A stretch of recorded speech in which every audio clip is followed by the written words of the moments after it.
नमस्कार, मी लतिका। आज मी तुम्हाला मिक्स भाजीपासून मस्त अशी रेसिपी बनवून दाखवणार आहे। रेसिपी बघितली की लाईक आणि कमेंट करायला विसरू नका। कढई गरम करत ठेवलेली आहे, त्यामध्ये आपण तेल काढून घेऊया। तेल काढायचं आपल्याला अर्धी पळी आणि गरम होऊन देऊया। तेल गरम झालेलं आहे। छोटा एक चमचा टाकायची मोहरी, छोटा एक चमचा जिरं, थोडीशी टाकायची हिंग पावडर, आलं, लसूण आणि हिरवी मिरची फक्त कुटून घेतलेली आहे। 6 पाकळ्या लसणाच्या आहेत, अर्धा इंच आलं आहे आणि एक मिरची फक्त पोपटी कलरची असे कुटून घेतलेलं आहे। हलकसं भाजलेलं आहे। त्याच्यामध्ये टाकणार आहे कांदा, मीडियम आकाराचे 2 कांदे घेतले होते, त्याचे असे मोठे मोठे तुकडे करून घेतलेले आहे, जास्त बारीक केलेले नाही।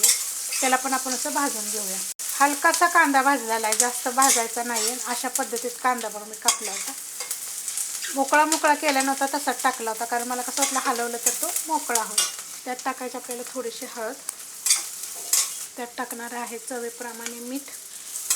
आता त्यात टाकायचे आपल्याला भाज्या। वाटाणे घेतलेले आहेत एक मुठभर, मीडियम आकाराचं गाजर घेतलेलं, असलं गाजर घेतलं तरी चालते, भाजीचं घेतलं तरी चालते। थोडासा फ्लावर घेतलेला आहे। सगळं एक एक मुठ घ्यायचं, आवडीप्रमाणे थोडंसं कमी जास्त केलं तरी चालेल। त्यात टाकायचं आपल्याला एक बटाटा घेतलेला आहे मीडियम आकाराचा, आणि त्याचे असे तुकडे करून घेतलेले, साल काढून तुकडे करायचे।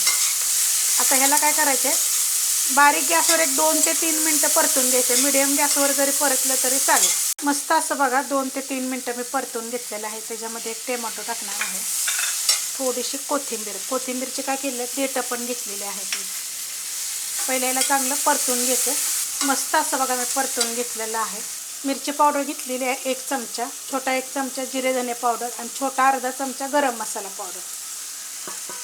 ह्याच्यामध्ये तुम्ही सांबार मसाला पण टाकू शकता, 1 चमचावर जरी टाकला तर चालेल, मी थोडासाच घेतलेला आहे। आता ह्याच्यामध्ये काय करायचं माहिती आहे का, आपल्याला पाणी टाकायचं आहे। कोमट पाणी घेतलेलं आहे, जास्त गरम वगैरे नाही, कोमटच आहे। 1 ग्लास फक्त मी पहिले टाकलेला आहे। एक 5 ते 7 मिनटासाठी बारीक गॅसवर बघा 5 ते 7 मिनिट ठेवलं तर मीडियम गॅसवर जरी केलं ना तरी पण चालेल। 5 मिनिटातच मग झाकण काढायचं। अशा पद्धतीत बघा शिजले जातात, मस्त शिजले जातात। एकदम आपल्याला असं गाळ शिजायला नाही पाहिजे, चांगलं शिजलं गेलेलं आहे हे। आता ह्याच्यामध्ये मी काय टाकणार आहे तुम्हाला दाखवते। डाळ शिजवून घेतलेली आहे मी, अर्धी तुरीची आणि अर्धी मसूरची। ह्या वाटीच्या प्रमाणे अर्धी वाटीपेक्षा थोडीशी जास्त घेतलेली, 1 वाटी जरी घेतली तरी पण चालू शकते। कुकरला मी 3 शिट्ट्या करून घेतलेल्या आहेत आणि ह्याच्यामध्ये मी काहीच टाकलेलं नाही, जसे हळद मीठ वगैरे काहीच टाकलेलं नाही आहे, नुसती शिजवून घेतलेली आहे। डाळ आपण ओतून घेऊया। डाळीला काही घोटायचं वगैरे नाही आहे आपल्याला। मस्त असं बघा मिक्स करून घेतलेलं आहे। त्याच्यामध्ये मी चिंच बघा भिजत घातली होती 1 बुटुक, त्याचं एवढं पाणी मी टाकून घेणार। नाही टाकलं तरी चालेल, आपण त्यात टोमॅटो टाकलं होतं। पाणी काय घालायचं आहे आपल्याला त्याच्यामध्ये। गॅस करणार आहे तर मीडियम, कारण मी बारीक गॅसवरच करून घेतलं होतं। हलवून घेऊया।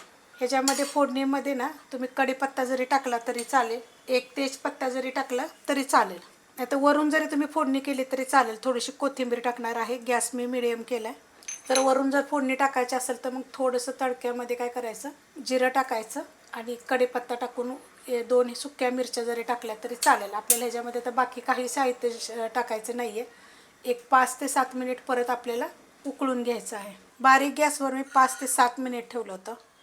मस्त असं शिजवून घेतलेलं आहे। डाळ टाकल्यानंतर डाळीचं आपल्याला गाळ नाही करायचं, असे दिसले पाहिजे डाळ बघा अशा पद्धतीमध्ये। ह्या थंडीच्या दिवसात का नाही गरम गरम प्यायला चांगलं। आता वरनं तडका द्यायचा असला तर तुम्ही तुपाचा देऊ शकता। तुपामध्ये मग तूप गरम झालं की थोडीशी हिंग टाकायची, नाही टाकले तर चालेल, कारण आपण ह्याच्यामध्ये हिंग वापरलेलंच आहे। कढीपत्ता टाकला तरी चालेल, आणि तडका नाही दिला ना असंच जरी खाल्लं तरी चालेल। खूप गरम गरम भातावर भाकरीवर इतकं चविष्ट लागतं, करून बघा। तुम्ही कधी असं केलंय का ते पण मला कमेंट करून सांगा। रेसिपी आवडली तर लाईक करा, सबस्क्राईब करा, कमेंट करा आणि शेअर बी करा।